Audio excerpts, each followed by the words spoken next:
Yeah, this is actually a decent question. And again, coming from my perspective, what I think. A hot take. How would you react to the collector's edition that has everything that the €90 bundle has, but no copy of the game itself, that you would need to buy extra then? How do I feel about it? If Blizzard can get away with it, good on them. How do I feel about buying a statue of Illidan for $200 and the game doesn't come with it? This, like, if the collector's edition doesn't come with the game, you know exactly what you're buying. You're buying a collector's edition that doesn't have the game. That's it. If people are willing to buy it, knowing that the game is not included, then what's the problem? You are the consumer who decides to do this. What's the problem?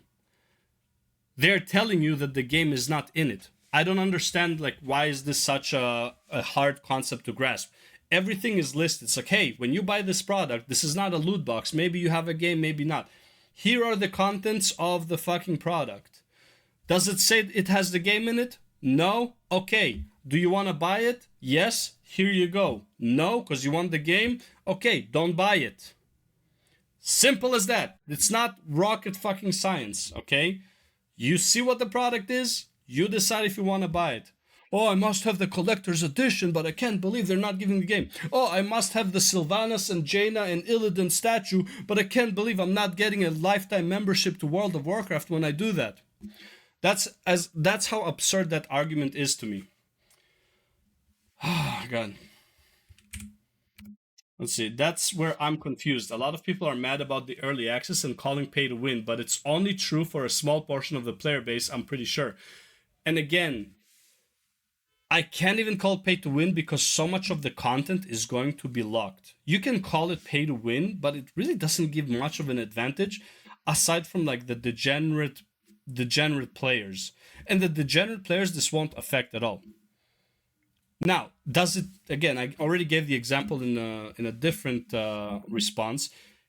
Is there technically a pay to win element to it if, let's say, two people are of the same caliber, but one of them, let's say, had his account stolen and now he has to start from zero, but he's able to do what the top goblins are able to do, but now he just doesn't have the capability?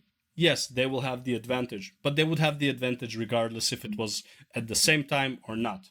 I honestly don't think this 3-day access, and again, like to Akolon's points, like, well, what if it was 7 days? What if it was like half a year? What if it was a year? Then don't play the fucking game if you feel disadvantaged.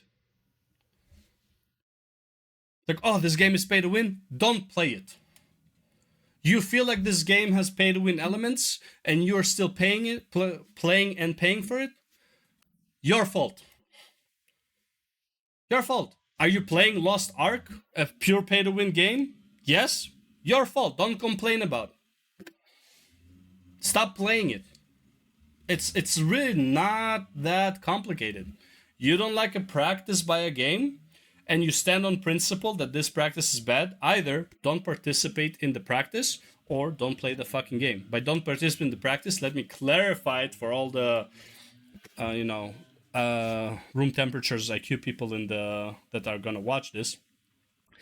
Not participating in the practice means don't buy the $90 edition. Buy the base game. Simple as that.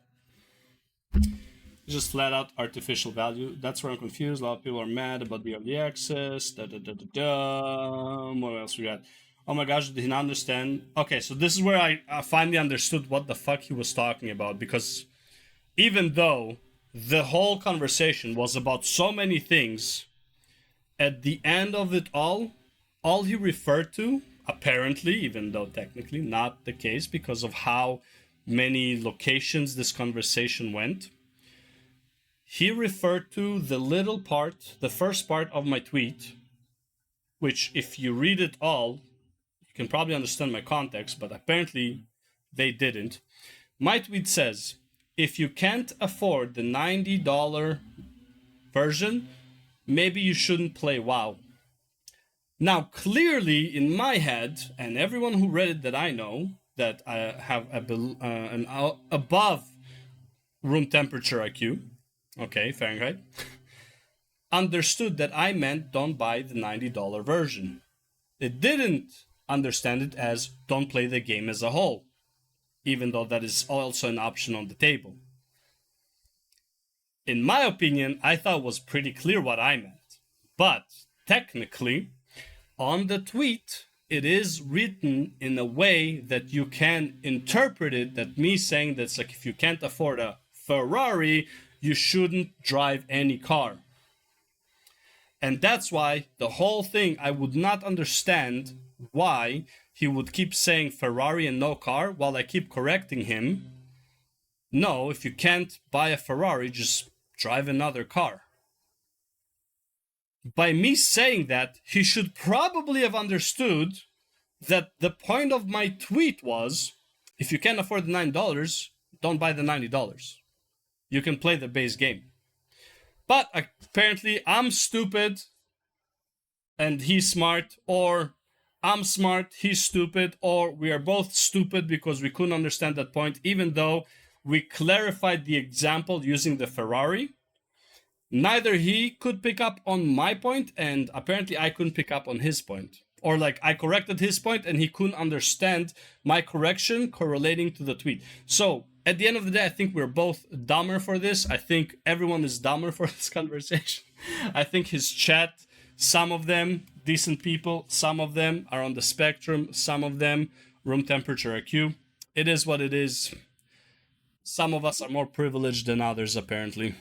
Anyways, that's it for this fun interaction with my, I guess you can call it my first online debate.